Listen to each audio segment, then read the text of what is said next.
starting off on this very special quote that as women in life, and generally, if we look how our build up is, there are so many things that doesn't seem to be in our favor.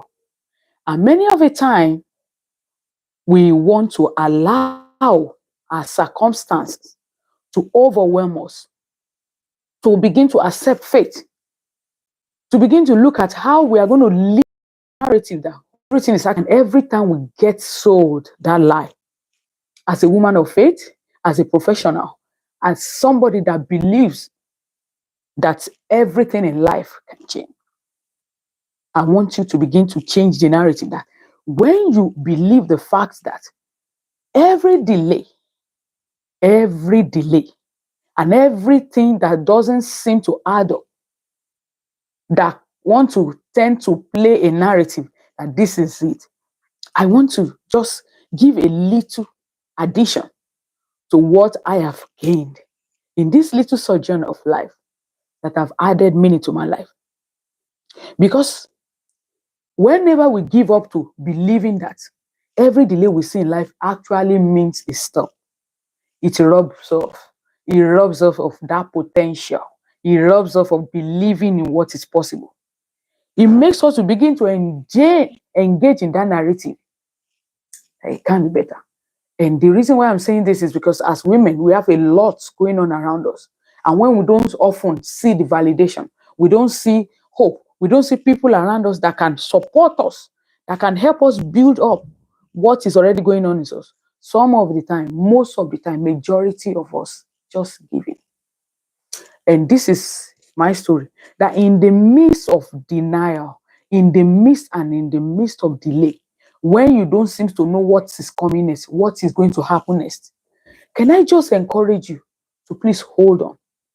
In that space when you don't know what to do, in that space when you don't know where the next income is going to come in that space when you don't even know what to eat, you don't know who to go to next to give you the next solution to the next problem you are looking at. Can I submit to you that in that space, if you can just sit down and look inward and connect to something called purpose. And the reason why what I'm sharing is so particularly important is because when you look at life, a life that is given to us, there's something about the life of purpose. And I have something I wrote in my book that the life of anything is what that thing is designed to give. As we have been created on earth, our life and entirety and everything that comes and sum up to who we are is meant to make a meaning and to add beauty to our world. That suggests that wherever you find yourself, regardless of whatever his situation is, the first and foremost is what is the aim? What is the purpose? What is life suggesting to me to do in this space? If I understand that assignment very well, and if I can just play a little part of what I know, then you have started to begin to unfold what it means to live a life of purpose.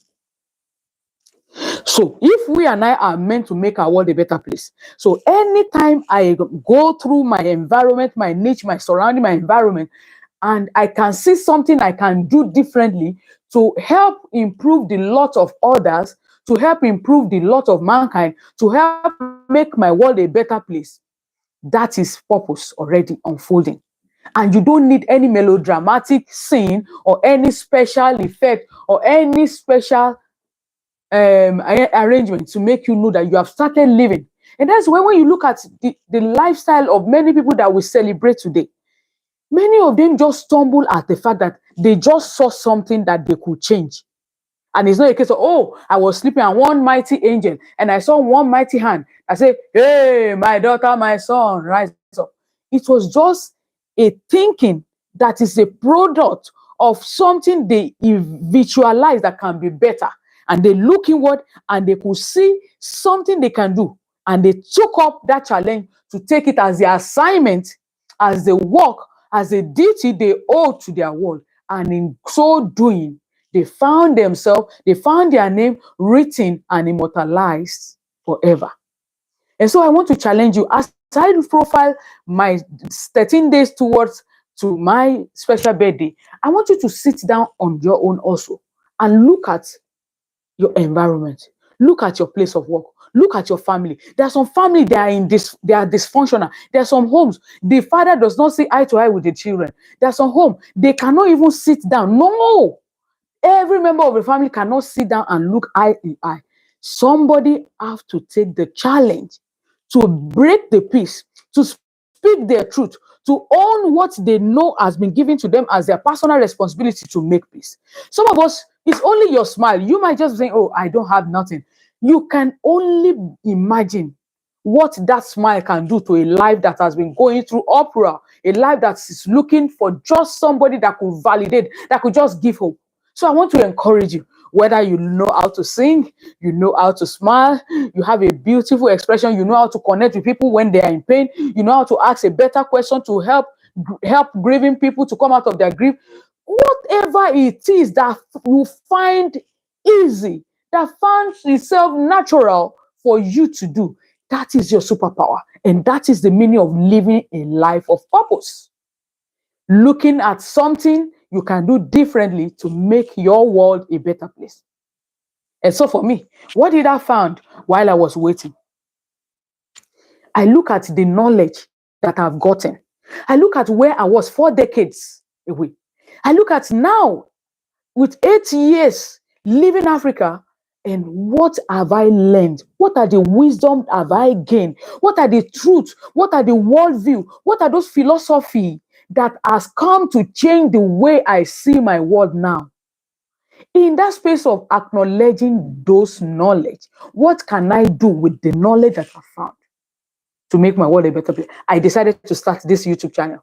It was started exactly August 6th, year 2020, during COVID, when everybody was stuck at home. I decided, okay, every knowledge I've gotten so far, I'm going to teach my fellow women. I'm going to come out strong. I'm not going to mind whether I have all the things together. But the only truth I know, the simple step that I've tried, that I've made, that have worked for me, let me share with others. And in that space, I can tell you, this is where I found myself. Now becoming a community leader, becoming an author of 3 books, and I'm beginning to engage and finding a more inclusive way to make my family and my world a better place. And so I encourage you and I send you this special invitation to tell you that your world is worth waiting for, and that this is the time you don't have to continue to wait for the validation of men and people around you to give a voice to that thing that God has given to you. That you are the hope. You are the one that your world is waiting for. The Bible says there's a place I was reading in the book of Exodus. It said, the scepter shall not depart from Judah. He says, until the gathering of his people be, which means you have something that has been given to you as a member of a household, and there is no way that household will be complete until you deliver that which God has given you. And there are lives waiting on your obedience to carry out that instruction. When that instruction is carried out, your family is going to be liberated. Your world is going to be liberated. The people that are sent to make meaning and make your life purposeful, they are already waiting. So I encourage you to start deploying. This is the day of deploying of everything you have. Don't say it's too small. Don't say nobody is going to connect to it. Don't say, nobody is going to appreciate it. I want you to never again take little or take light or water down every gift that God has given you, because each and every one of us has got something. And when we start celebrating the littleness, you will be amazed at how big God is going to make it, because there is a law that is governing the earth that says, as long as the earth remains, seed time and harvest shall never cease. It's a universal law, whether you're a pagan, whether you believe in God, whether you don't believe in God. Anything you take time to water and you give time, it's going to grow. It's not going to remain the same. So that is the light, and that is the truth I've come to share with you today. And I hope that in your journey in life, you will begin to find those little that will make your life purposeful, that you are going to decide to start doing. And in connecting with those little things, people are beginning to connect and see why your life indeed has become purposeful. And if there's any adage and any quote, I'm going to end with you. A fish, as long as it judges its inability to fly as a failure, will never get to what? To do its best. So that is the quote that have always helped me to own my voice. That even though a bird and a fish, they have their uniqueness, A bird may not be able to swim in water, but a fish will definitely be able to. So why not create that space where you can continue to show forth in that strength of yours, which is the flying. Keep flying, keep soaring high, keep giving all the best you have to be the best that God has given you, because you will never be judged by your inability to swim. Because as nature has have it, and as God has designed it, you have been designed to fly. So keep your flying, keep your head high, and don't let no one shut down your eye. May God give you wisdom as you take this advice. I'm going to stop here until tomorrow. I want to appreciate Stacy. Thank you for joining. Jonelle, you the best. Haji and Victoria, all the way from Nigeria. I so much appreciate you. Thank you very much. Let's go do it. And I'll see you tomorrow. Thank you. Bye for now.